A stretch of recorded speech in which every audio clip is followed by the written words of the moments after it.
There are places in this world where the wind doesn't ask questions and the land doesn't give answers.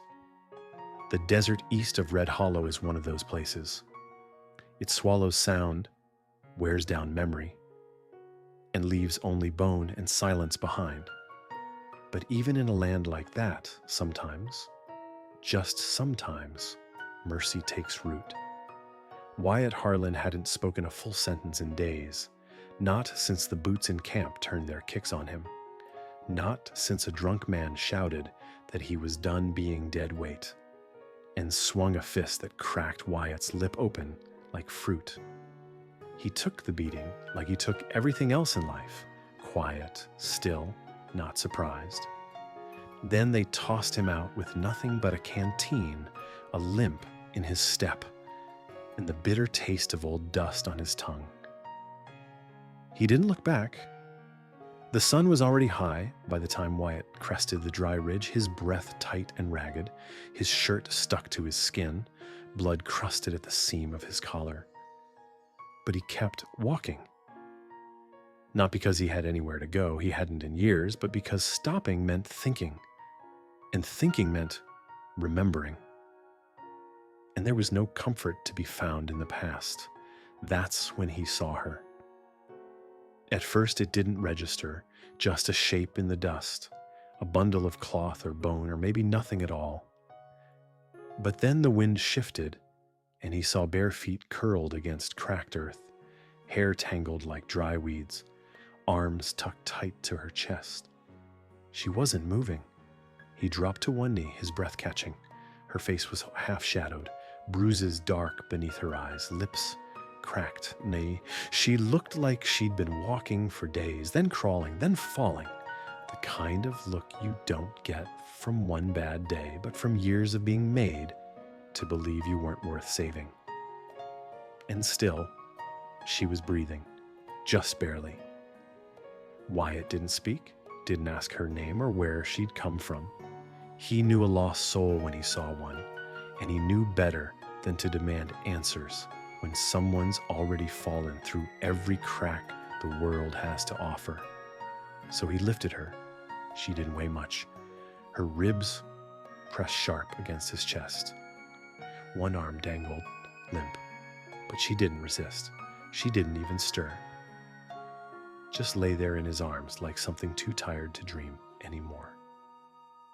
The sun beat down, the wind stung, and still he walked, mile after mile, his boots dragging ruts in the dirt, her body cradled against his like a secret the world had forgotten. Wyatt's cabin sat deep in the arroyo, hidden from the road, if you could call it a road. The roof was patched with old shingles and prayer. The door hung crooked. Inside there was one cot, one pan, and a shelf of books, yellowed by heat. It wasn't much, but it was shelter. And for the first time in a long while, that was enough. He laid her on the cot, careful as a father might set down a newborn. He covered her with the wool blanket he hadn't used in years, stoked the fire, and filled a tin cup with cool water from the rain barrel. Then he waited. No questions, no demands, just presence. She didn't speak that first day or the next, but her eyes opened once, twice. Slowly, like she was checking if the world had claws. Wyatt never sat too close, never hovered, just moved around her like a man who understood the weight of silence and the cost of trust. And he did. Because long before he found her, he'd been a ghost too. Some folks get lost because they stray off the trail. Others, they get pushed. One bruised word at a time. One locked door, one broken promise. One too many nights thinking the world wouldn't notice if they disappeared. Wyatt had lived through all that, and so had she. Maybe that's why when she finally took a sip of water from his cup and didn't flinch at his nearness, he felt something ease in his chest. Not hope, not yet, but something like permission to keep going. They didn't know each other's names, didn't need to. In a world that had taken too much from them both, survival was its own kind of introduction. Every breath she took was a promise. Every log he placed on the fire was a reply. Out there in the dust and ruin, two souls no one had claimed had somehow found their way to the same patch of earth. And that, well, that was the beginning of everything. If that story stirred something in you, if you've ever felt like the world turned its back and still you got up and kept walking, then this is your kind of story. Please like the video, leave a comment below.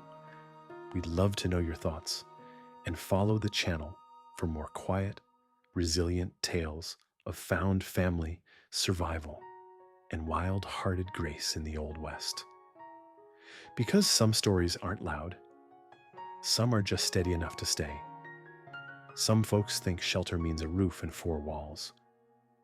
But out here, where the sun peels skin and the wind forgets your name, true shelter has more to do with the kind of silence that doesn't ask questions, the kind that wraps around you not to trap, but to let you breathe for the first time in a long, long while. That's what Nora found in Wyatt's cabin. She didn't know what to expect when she opened her eyes. Maybe more pain, maybe another man waiting with demands or rough hands. But what she found was a quiet room that smelled like firewood and rain-washed stone.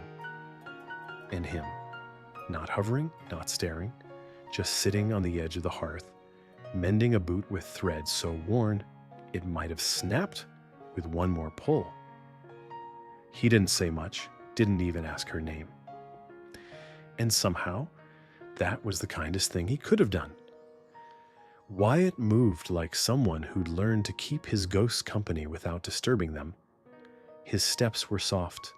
His voice, if it came at all, was low and measured, like he knew how loudness could shatter a person. He brought her water first in a tin cup that shook just slightly in her trembling hands. She drank, not because she trusted him, not yet, but because her body remembered what need felt like.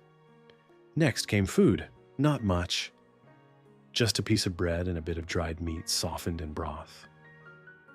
She chewed slow, her jaw sore, her stomach unused to anything gentle. He didn't watch her, just stirred the pot again, then set a second bowl beside her cot like it was routine, like feeding her wasn't a favor, just something folks did when another soul was hurting.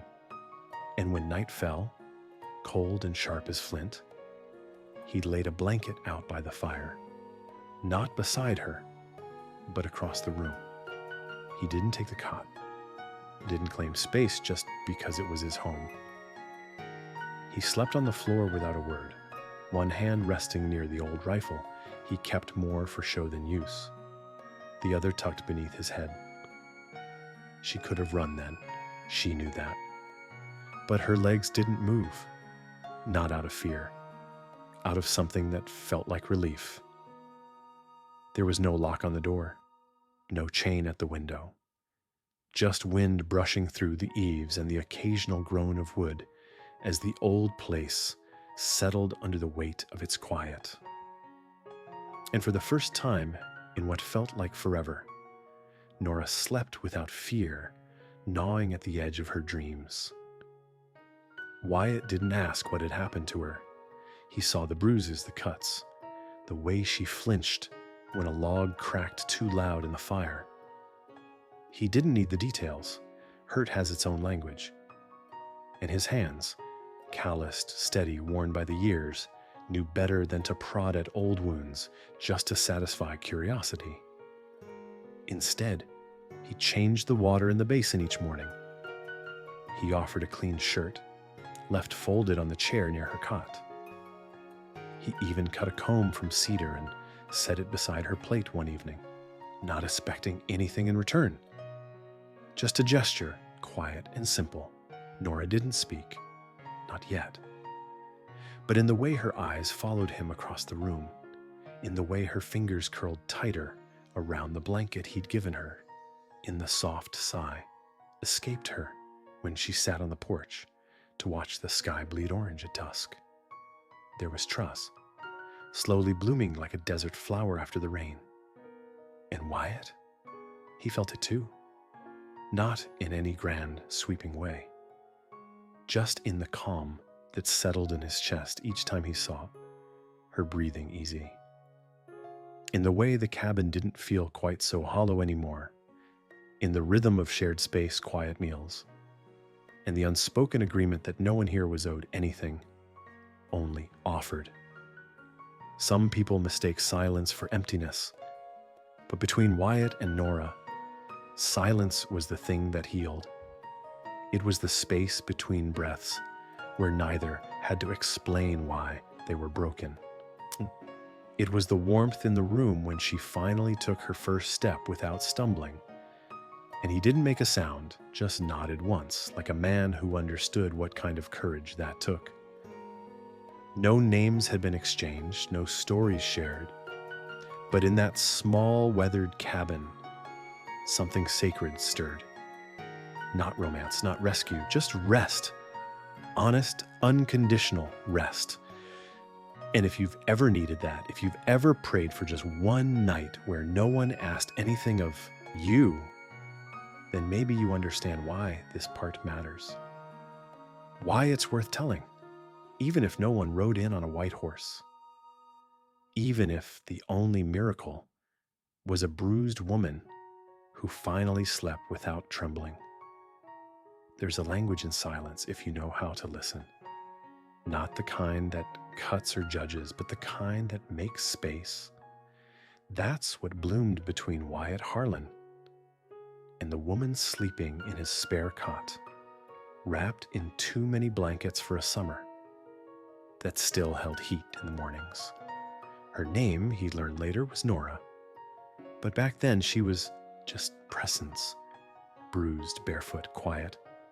And her silence wasn't empty. It said more than a mouth ever could. In those first few days, they moved around each other like two folks trying not to disturb a wound still raw. Wyatt wasn't a man of many words to begin with. Life had taught him that speaking didn't fix much. He preferred action. Quiet gestures, small offerings. So he didn't ask questions, didn't press. He just watched, gently, from the edges of rooms, taking note of how she held herself, like someone still bracing for the next blow. She woke early, always before the sun cleared the hilltops. Wyatt would hear the creak of floorboards just past dawn, her bare feet careful as if she didn't want to claim too much space. She'd move through the kitchen like a ghost trying to be useful, rinsing the mugs, wiping down the table, tidying his tools, even when she didn't know what they were for. He never told her to stop. He never told her to start either. She just did what she could, and he let her. Sometimes, after the chores were done, she'd sit near the western window, not close enough to feel watched, but near enough to catch the light when it poured in soft and gold. She'd pull her knees up to her chest, arms wrapped around them like a barrier, and stare out like she was waiting for something, or trying to remember why she ever stopped waiting at all. Wyatt didn't interrupt. He knew what it was to sit that way, to lose yourself in a stretch of land and let your breath match the sway of the trees. She was healing the only way she knew how, with stillness. But he noticed things, subtle things. The way her shoulders tightened every time wind scraped the cabin wall. The way her eyes darted to the door when a hawk screeched too sudden in the distance. The way her hands curled into fists whenever the thunder rumbled low and long across the plain. He'd seen that fear before, in soldiers and children pulled from burning towns, in his own reflection some nights when sleep refused to come. Fear that wasn't just about what had happened, but what might happen again. She was always ready to run, even if her feet weren't healed enough to do it, and that struck something deep in Wyatt. Because while he hadn't run, not really, he'd been hiding just the same. From the world, from people, from the version of himself that used to believe in more than survival. One afternoon, a dry thunderstorm rolled in. No rain, just sound and skyfire. It cracked so loud against the ridge that even Wyatt flinched. He'd been patching the fence when it hit, but the moment he heard the blast, he dropped the hammer and headed for the cabin. Inside, she was curled in the corner, hands pressed against her ears, breathing shallow and fast. She didn't see him at first. Her mind wasn't in that room anymore. It was somewhere else entirely. Somewhere with shouting and fists and fear that had nothing to do with the weather. He didn't speak, didn't rush, just stepped slow toward the window and pulled the heavy curtain across it. Then he crouched by the hearth, added another log to the fire, and sat, facing it, giving her his back, not as a dismissal, but as trust, as if to say, "You're not alone, but I'm not watching. You're safe, and I'll give you the space to remember that." After a while, she sat up straighter. That night, she peeled a few potatoes without being asked, boiled them too. It wasn't much of a meal, but they shared it across the little table with the ease of people who didn't need to explain themselves. That became their rhythm. Quiet mornings, slow afternoons, chores traded without tally, no demands, no expectations, just the warmth of something that wasn't yet friendship, maybe not even trust, but wasn't fear either.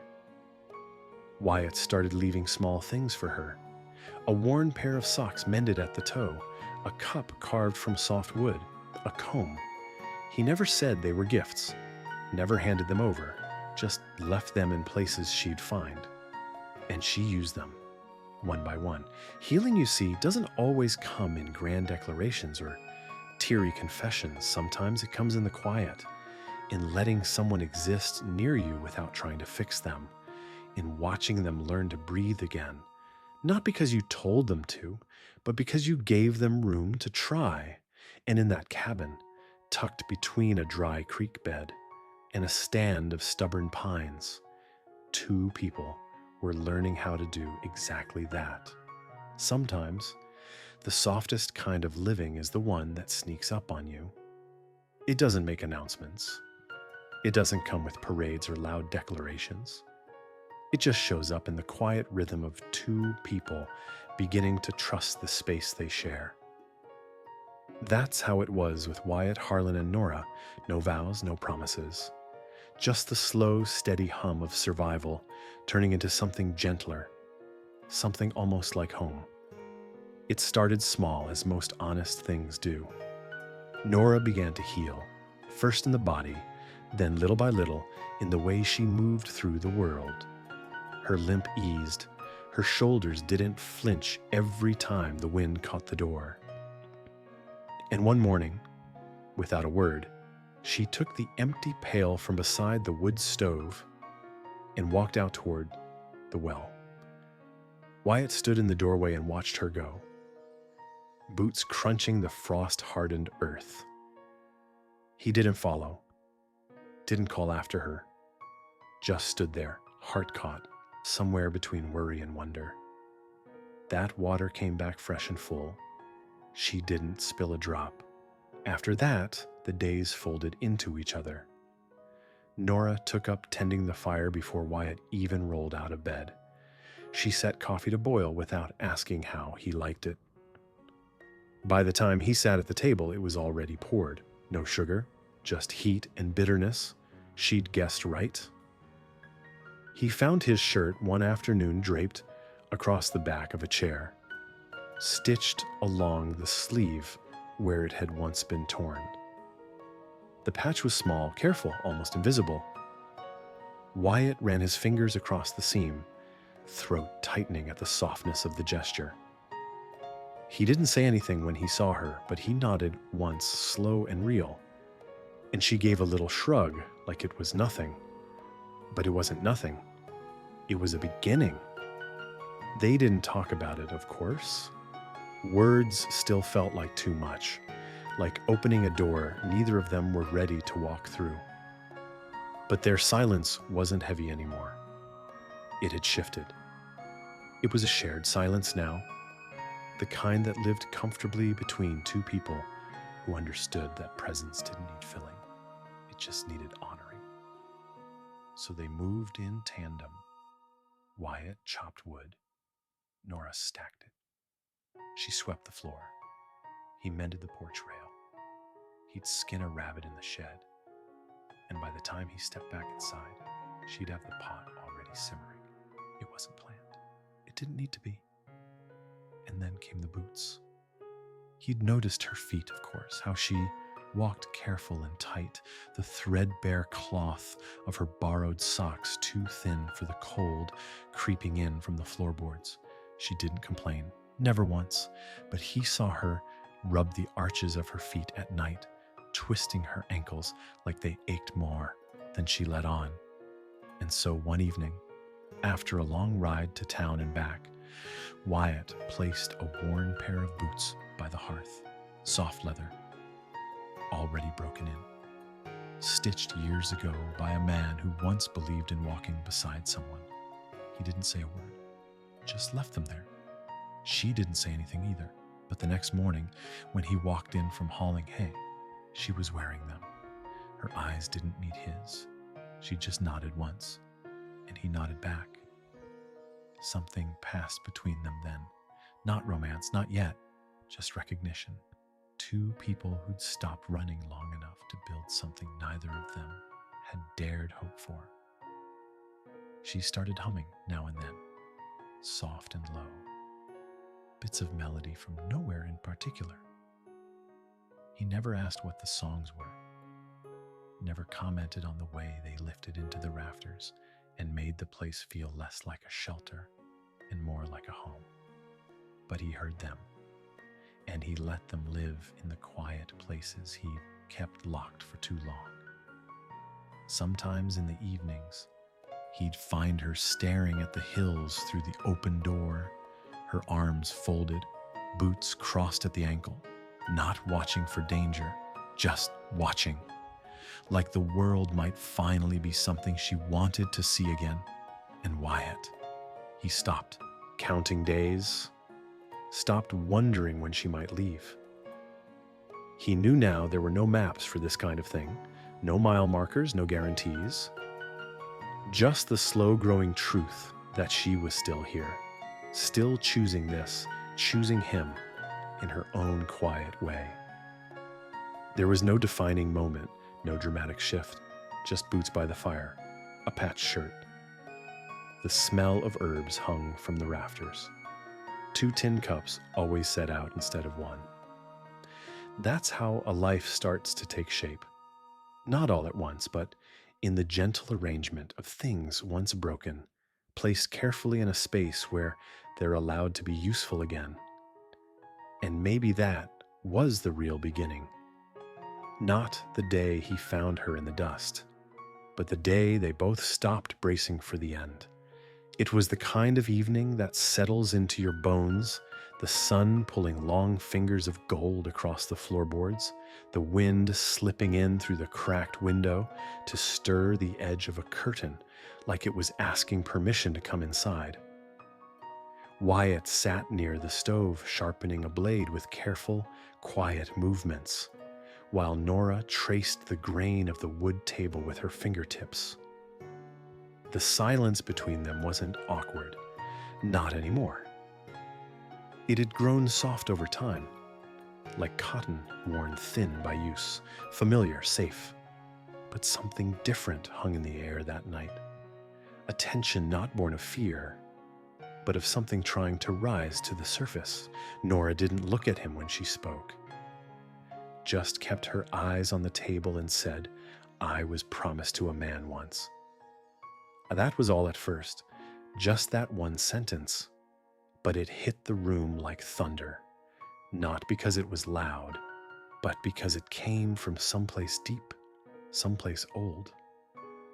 Wyatt didn't say a word, just let the whetstone fall still in his hand. He never asked me, she went on, voice low and steady. Just told my stepfather I'd be his. Traded some cattle and a saddle. That was the price. Her voice didn't tremble, but her hands did. He was older, mean. Always said I'd learn my place. Said a woman was just a fence post to tie a man's name to.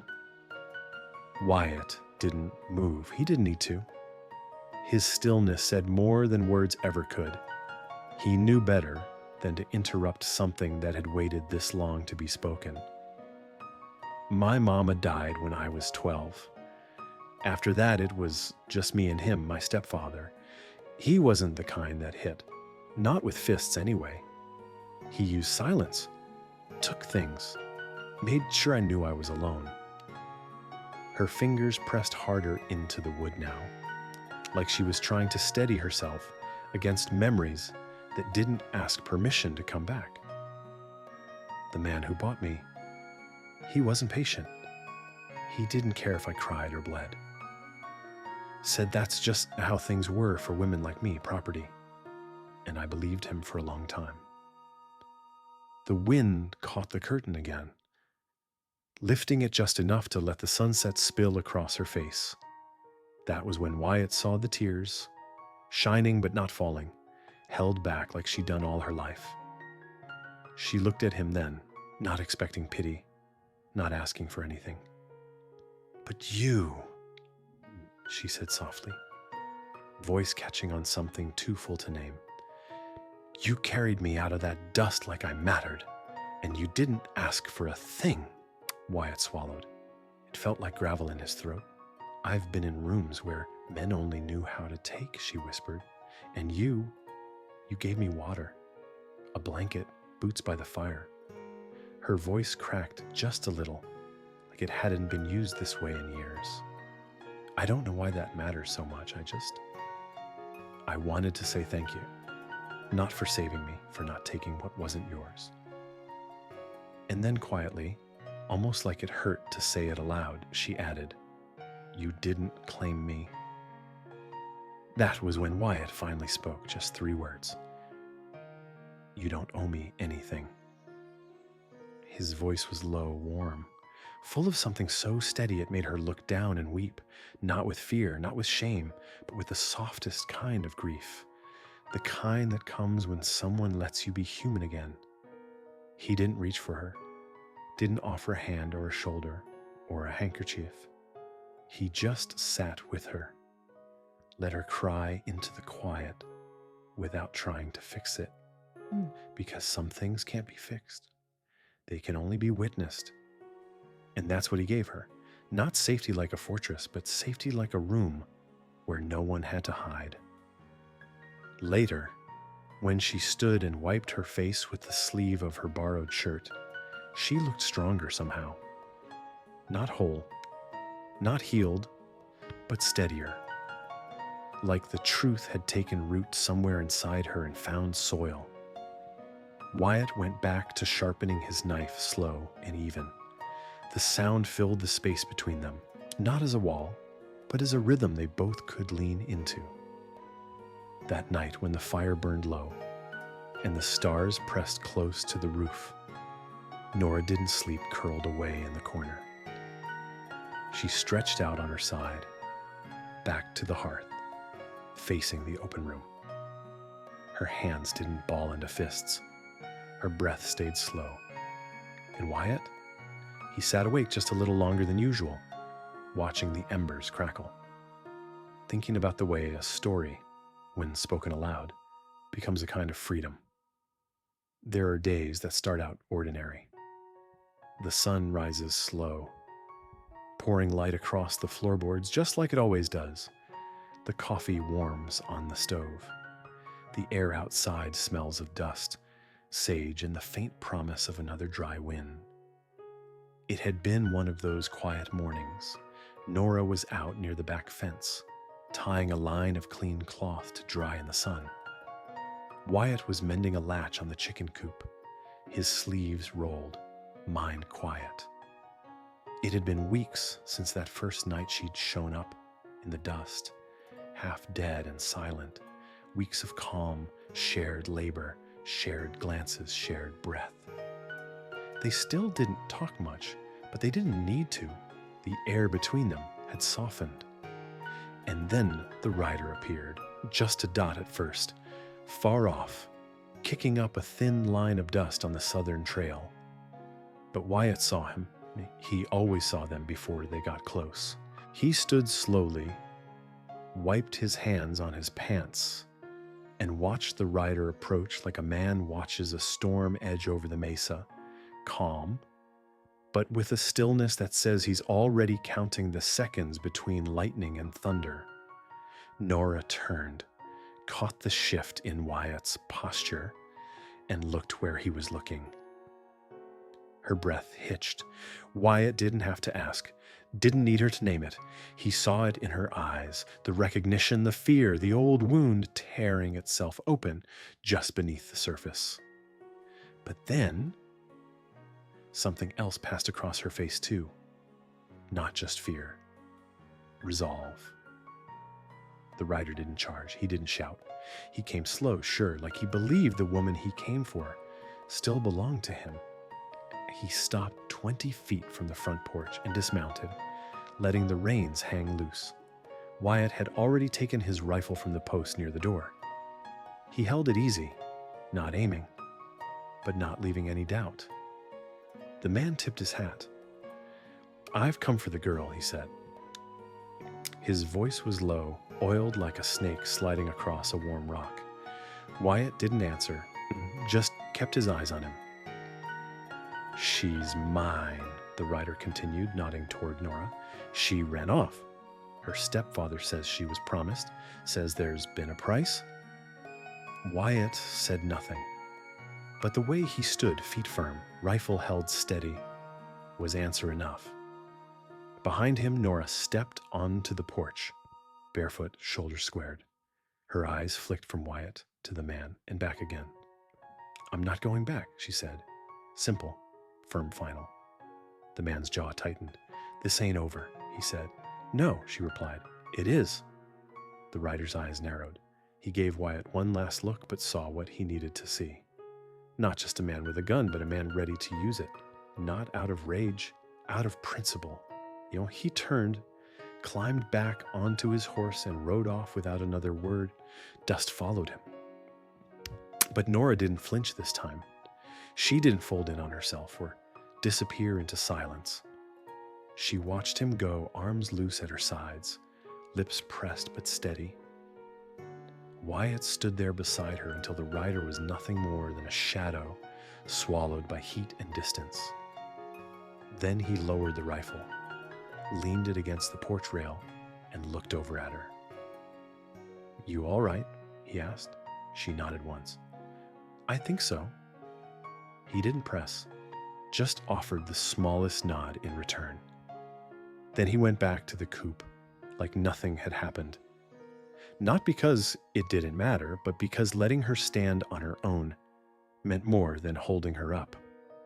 That evening, as the sun dipped behind the ridge and threw long shadows across the dirt, Nora brought a second tin cup out onto the porch and handed it to him. Coffee. No words, just the offering. He took it gently, let his fingers brush hers.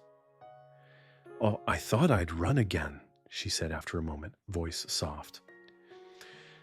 "That used to be my only answer." Wyatt sipped, watching the light shift on the edge of her cheekbone. "But today, when I saw you standing there, I realized I didn't want to run anymore. Not because I felt safe exactly, but because I finally feel like I get to choose." He turned toward her then, not all the way, just enough to let her see it mattered. "You did choose," he said. She let out a breath, almost a laugh. "And you chose to stand beside me." "I did." Silence fell again. But it wasn't the kind that comes from not knowing what to say. It was the kind that comes when everything that needed saying had already been said. From that day on, something in Nora changed. She still moved carefully, still kept her back to the wall when lightning cracked, still paused at the window when riders passed. But the weight she carried, it wasn't the same. It no longer dragged her down. It anchored her. She had looked a man from her past in the eye and said no. And she hadn't done it alone. Wyatt didn't claim her, didn't demand gratitude or submission or explanation. He simply stood beside her, rifle in hand, like the land itself had given her permission to stay. And in this part of the world, in the quiet spaces between storms, sometimes that's all it takes to start healing. There's a kind of quiet that comes after a storm. Not silence, exactly, but something deeper. A hush filled with breath and choice. That's the kind of quiet that settled over Wyatt Harlan's cabin after the rider left and didn't return. A stillness not of fear, but of beginning again. It didn't happen all at once, of course. Healing never does. But little by little, Nora began to take back pieces of herself. First, it was the windows. She opened them wide one morning, every last one, let the breeze roll in, and the light cut through the dust. Wyatt noticed but didn't comment, just paused with the hammer in his hand and looked her way. She didn't flinch when his shadow crossed the room. She stood right there, barefoot on the floorboards, hair lit gold by the sun. A few days later, she walked the perimeter of the land. No purpose, not really. Just a slow walk, boots steady on the earth Wyatt had once tilled, but now left wild. The first time, she circled wide, kept her eyes on the horizon like she still expected danger. But she came back with her shoulders loose and her jaw unclenched. The next day she walked it again, slower this time. And when she paused, it wasn't from fear. It was just to feel the wind. Wyatt saw all of it, the way a man sees the changing of seasons. He didn't speak it aloud, he wasn't a man for saying much, but he built a fence around the cabin that week. Not tall, not barbed, just a low cedar fence with clean lines and strong posts. It wasn't to keep her in. It was to mark what was theirs. A kind of boundary that said, this place is held, this place is safe. Nora didn't ask why he built it. She watched him work from the porch with a quiet kind of smile playing behind her eyes. That afternoon she brought out 2 mugs of water and sat beside him in the dirt. No words passed, but the sun dipped slower that day, like it was watching them too. One morning she turned to him over breakfast and asked, "And could I plant something?" Her voice was soft, not unsure, just careful, like someone learning how to trust the sound of their own wishes. What kind?" he asked, laying down his fork. "Wild flowers," she said, "something bright, something that stays even when the soil's mean." He didn't answer right away, just stood, walked out to the shed, and came back with a trowel in one hand and a small sack of seeds in the other. He handed her the trowel, then kneeled beside her in the dry earth. They worked in tandem, digging shallow rows along the southern wall of the cabin where the light lasted longest. She pressed each seed into the dirt like it was a prayer, and he covered them without question.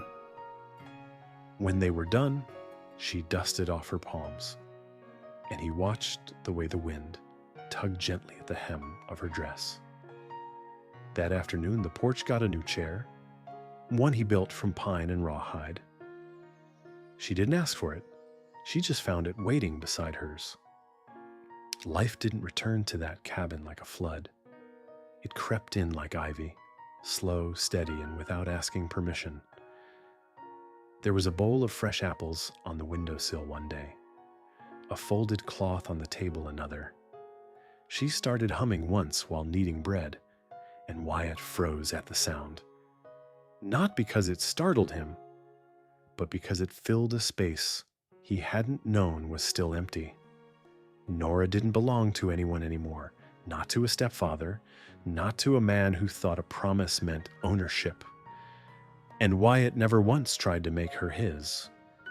But in their silence, in the rhythm of shared chores, in the way her fingers brushed his when passing a tin cup, they became something, not bound by paper or law, but by presence, by survival, by choice. The land around the cabin began to shift too. A bird's nest appeared in the rafters. A line of laundry caught the sun in colors it hadn't seen in years.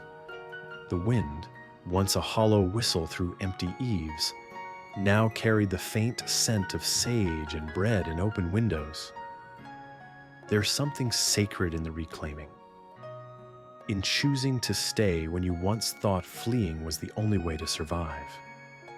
Nora, who had once trembled at every step, now left her boots by the door and walked barefoot in the soil.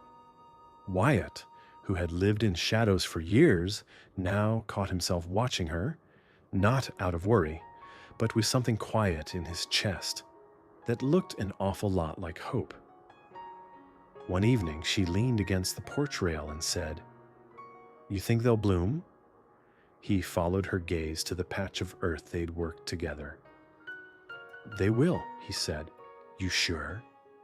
"I know soil," he replied, "and I know you." She smiled, soft and real. "That's enough for me." And it was, because the cabin wasn't hollow anymore. The land wasn't silent. And Nora, she wasn't just surviving. She was living. Some mornings sneak up on a person like a memory they forgot they were still holding. That's how it was that day. Sunlight spilling easy across the porch, the kind of golden soft that only comes after a long night of rain. Wyatt Harlan stepped out with his coffee, boots scraping against the wood, and there she was, Nora, broom in hand, humming. The sound wasn't loud, barely more than a tune carried on breath, but it stopped them both. Wyatt froze, coffee halfway to his lips. Nora blinked, startled like a deer caught in the stillness of morning. And then she laughed, hand over her mouth, shoulders rising with something that was half apology, half wonder. "I didn't mean to," she said, cheeks warm with color. Wyatt just stared for a beat, then gave a quiet nod and the smallest smile. No need to stop. But the sound of her humming stayed with him all day, not because it was perfect, but because it had slipped out of her, natural, unguarded.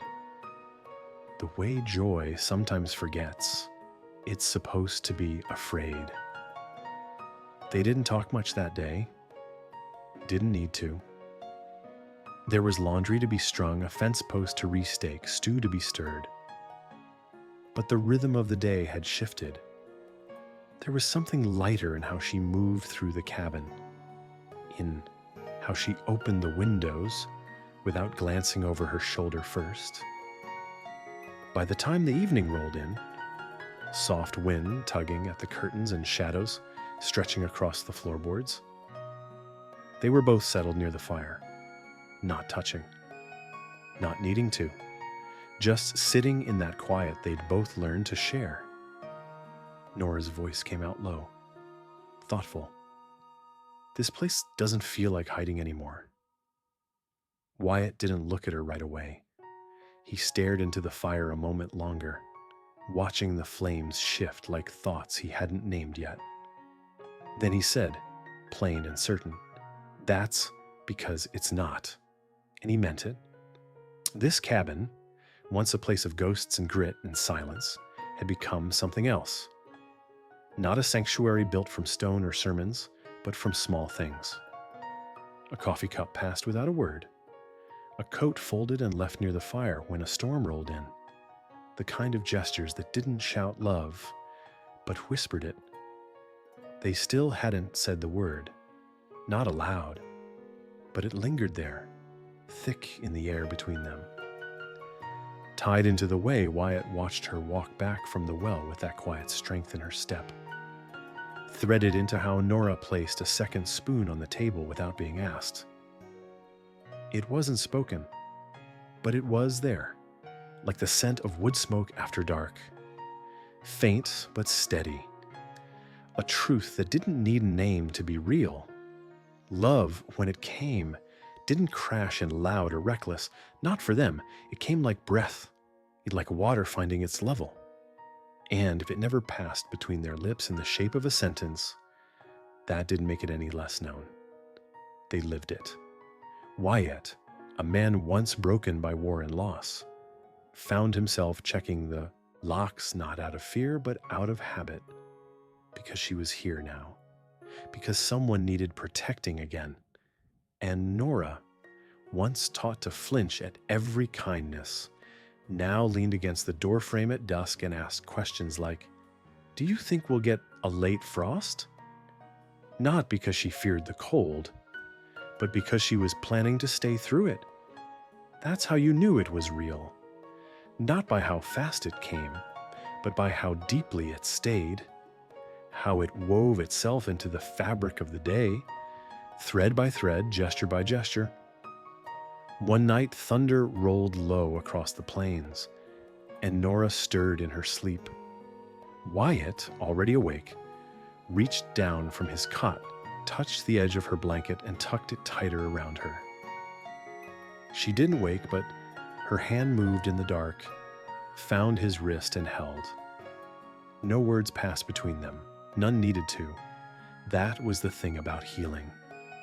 About love born in silence. It didn't always come dressed in declarations. Sometimes it looked like sharing a chair on the porch as dusk painted the hills. Sometimes it was a broom left leaning by the door, or the echo of a hum that made a man believe the walls of his home could still hold music. Nora had once been a girl swallowed whole by the idea that love had to hurt to be real, that she had to earn safety, prove her worth, bend herself small just to survive. But here, sweeping a porch in the early light, humming without shame, she was rewriting the story. Not with grand speeches, but with every step she chose to take without fear. And Wyatt? He had once sworn he'd never carry another soul inside his heart. Not after all the loss, not after what he'd seen, but each morning he found her boots beside his and her hair glinting in the sun near the window. He realized he hadn't just let her in. He'd built the place for her to arrive. Sometimes peace doesn't arrive all at once. It comes in the shape of a rifle, gently placed in open hands. It comes in the clumsy laughter that follows a missed shot, in the silent understanding that learning how to protect yourself is a kind of healing too. Wyatt Harlan didn't teach Nora to shoot because he expected the past to ride up again. He did it because she deserved the kind of safety that didn't rely on someone else standing in front of her. She deserved to know her own strength. They stood together out by the mesquite trees. The sun caught low in the west, casting everything gold and long. Wyatt didn't crowd her. He showed her once, then stepped back, letting her feel the weight of it, the power and the choice. She held the rifle steady, jaw set, breath even, eyes locked on the tin can he'd placed on an old fence post. First shot went wide, so did the second, but the third rang out like a promise. The can tumbled and Nora blinked. Wyatt just nodded. "Told you, you ain't someone to be messed with." She smiled, not wide, not loud, just enough, just real. Later that week, they rode into town, together for supplies.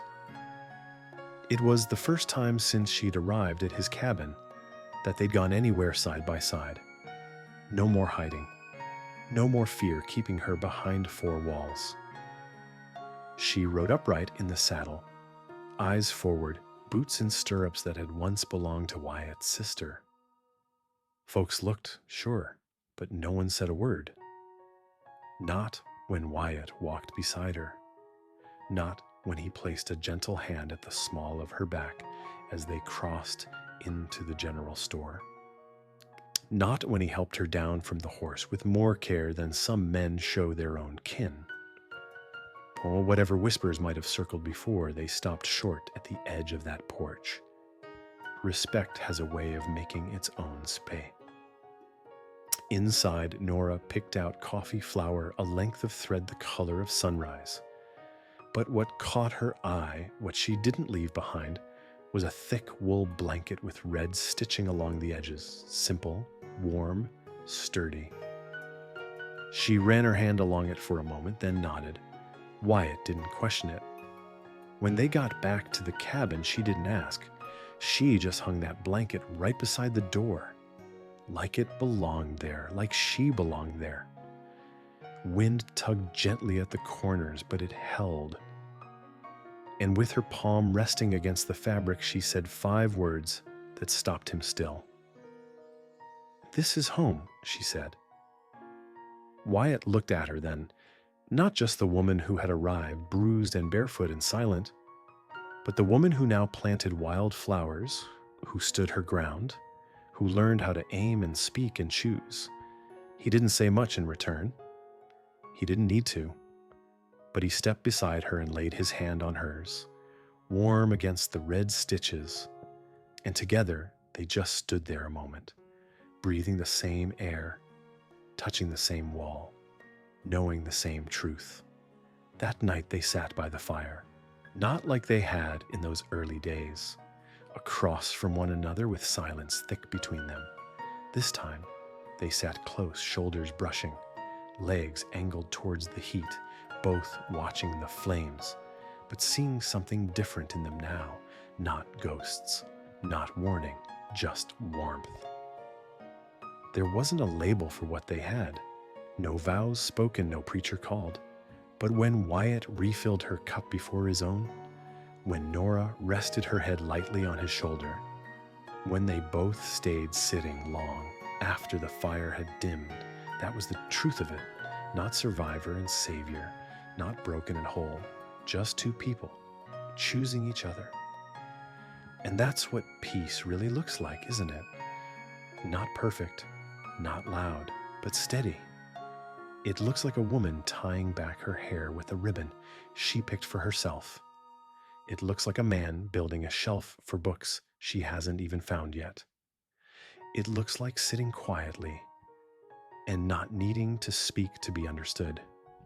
Out there, on the edge of nowhere, with no neighbors for miles and no road signs pointing the way, Wyatt and Nora weren't just surviving anymore.